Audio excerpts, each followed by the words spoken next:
নমস্কার বন্ধুরা, welcome back to my channel Sangita Saha ব্লগে আরও একটি নতুন ভিডিওতে তোমাদের জানাই স্বাগত। তা দেখো এখন কটা বাজে জানো? সকাল 5:45। আমি 5টার সময় উঠেছি। এই বাসি কাজ সেরে স্নান করে ঠাকুর পুজো দিয়ে দিয়েছি। আর এই যে কপালে আমার বজরংবলীর টিকা, মানে পুজো টুজো সব কমপ্লিট হয়ে আমি ড্রেসটা পরেছি।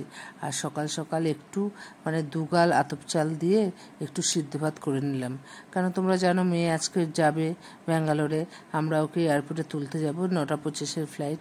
সেজন্যই আর কি সকাল সকাল ওঠা, নাহলে তো আমরা এত সকালে উঠি না। তো যাই হোক, আমার ড্রেস পরা হয়ে গেছে, আমি ভাতটা মাখছি। আর মেয়ে ড্রেস পরে এই যে আসবে, খেতে আসবে, একটু দুগাল খাইয়ে দিই। আর মেয়ে বলেছিল বিস্কুট খেয়ে যাবে, কিন্তু বিস্কুট খেয়ে যাবে মনটা কেমন লাগে বলো? মায়েদের মন তো, কবে আবার আসবে। যাই হোক, দুগাল একটু ভাতই খাইয়ে দিই, কেন হোস্টেলে পৌঁছাতে 1:30 বেজে যাবে। আমি অবশ্য হোস্টেলে গিয়ে যে আজকে দুপুরে রাত্রে খাবে তার খাবার করে দিয়েছি, তোমরা জানো। তা যাই হোক, এখন আর কি বলবো, এই যে তোমাদের দাদাভাই আবার সব দরজা জানলা বন্ধ করছে। এখন করবে যে ড্রেস পরবে আর গাড়িও চলে আসবে। আর এই যে মেয়ে বসে পড়ছে খাবার টেবিলে, মেয়েকে একটু খাইয়ে দিই। আর তোমাদের দাদাভাইয়েরও দেখো মনটা একটু ভালো নেই। শত হলো যতই ভাবি মেয়েরা, ছেলে মেয়ে বাইরে যাচ্ছে তাদের কেরিয়ারের জন্য, তবুও তো আমরা তো মা বাবা না, মনটা একটু খারাপ হবেই। আর দেখো এখন ঘড়িতে বাজে 6:30, মানে 6:35 আর কি। মেয়েকে খাইয়ে নিলাম, খাইয়ে মাথাটাতে আসতে নিলাম। আর কি বলতো, আমি আর তোমাদের দাদাভাই যাব দিতে, তা মা এবার যাবে না, মার শরীরটাও ভালো না। আমি বললাম যেতে হবে না তোমার। তা মা কালকে এসে দেখা করে গেছে, তোমরা আগের ব্লগে দেখেছো। তা মা ঠাকুমার মুখে শুনেছি বাড়ির থেকে খালি মুখে বেরোতে নেই। তাই আমি একটা বিস্কুট খেয়ে নিলাম, তোমাদের দাদাভাইকেও একটা বিস্কুট দিয়ে দিলাম যে জল বিস্কুট খেয়ে বাড়ি থেকে বেরো। তা এবার আজকে গিয়ে যে হোস্টেলে খাবে ফ্রাইড রাইস, চিলি চিকেন, সেগুলো ফ্রিজ থেকে বের করে মেয়ের ব্যাগে ঢুকিয়ে দিই। হ্যাঁ, একটাই রাইস দাও। কেন কেন অনেক ডিশ হয়ে যাবে, কি হয়ে যাবে? ভার হবে না এখানে। 7 কেজি বলেছি। হ্যাঁ, কি কেন লাগবে? হ্যাঁ, এটা 7 কেজি হবে, দেখো তো।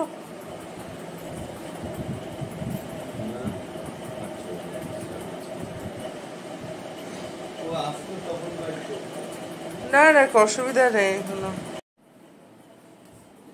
হ্যাঁ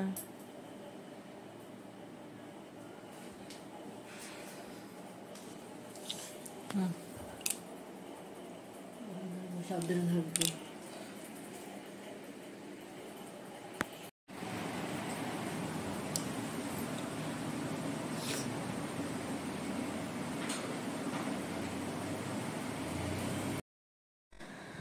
প্রতিবার আমার মেয়েকে বা আমার ছেলেকে যে দাদা নিয়ে যায় এয়ারপোর্টে, সেই দাদাকেই ফোন করেছি, দাদাই আসলো, দাদা এই যে নিয়ে যাচ্ছে। প্রতিবার মা যায় পেছনে, আমি মা মেয়ে বসি, সামনে তোমাদের দাদাভাই বসে। তাই এবার মা যাচ্ছে না, আমি আর মেয়ে পেছনে বসেছি, তোমাদের দাদাভাই সামনে বসেছে। মানে যতই মনকে শক্ত করি না কেন, একটু তো কষ্ট, একটু তো ফাঁকা লেগেই থাকে না।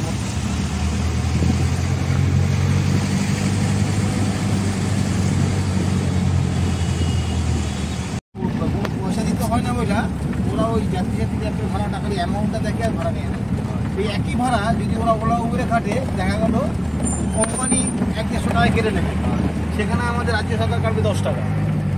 ওটা বেশি লাভ। ওরা ওই সঙ্গে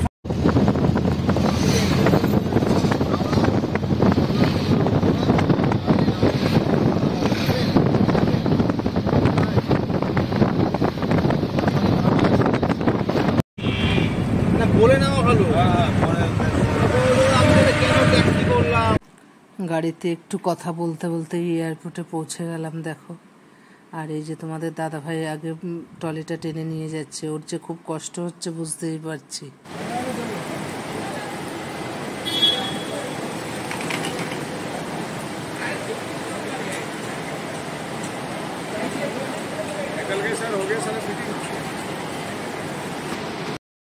মেয়েটা ভেতরে ঢুকে গেল। তা এবার যত দূর দেখা যায় আর কি, এদিক দিয়ে ওদিক দিয়ে সেদিক দিয়ে এমন করে দেখছি মেয়েটাকে। আবার কবে ওকে ধরবো, কবে করবো, ভালো লাগছে না মনটা।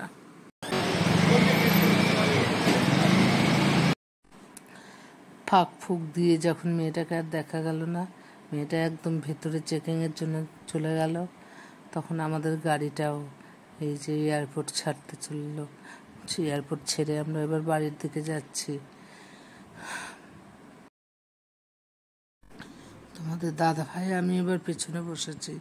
তাই দেখো 3 জন একসাথে এসেছিলাম, একজন চলে গেল ব্যাঙ্গালোরে, আর 2 জন মিলে ফিরছি, ভালো লাগছে না। আর তোমাদের দাদা ভাই এত চুপচাপ থাকে না, ওরও খুব কষ্ট হচ্ছে বোঝা যাচ্ছে। তাই যে বাড়ির সামনে চলে আসলাম, গেট খুলে ঘরে ঢুকছি, আর ঘরটা না পুরো ফাঁকা যেন করছে। আর সত্যিই তো বলো, ছেলে মেয়েরা না থাকলে কি বাড়ি ঘরে কোনো প্রাণ থাকে? তা যাই হোক, ভিডিওটা আমি এখানেই শেষ করছি। তোমাদের সাথে দেখা হবে নতুন ব্লগে। ততক্ষণের জন্য নতুন বন্ধুরা প্লিজ চ্যানেলটাকে সাবস্ক্রাইব করো।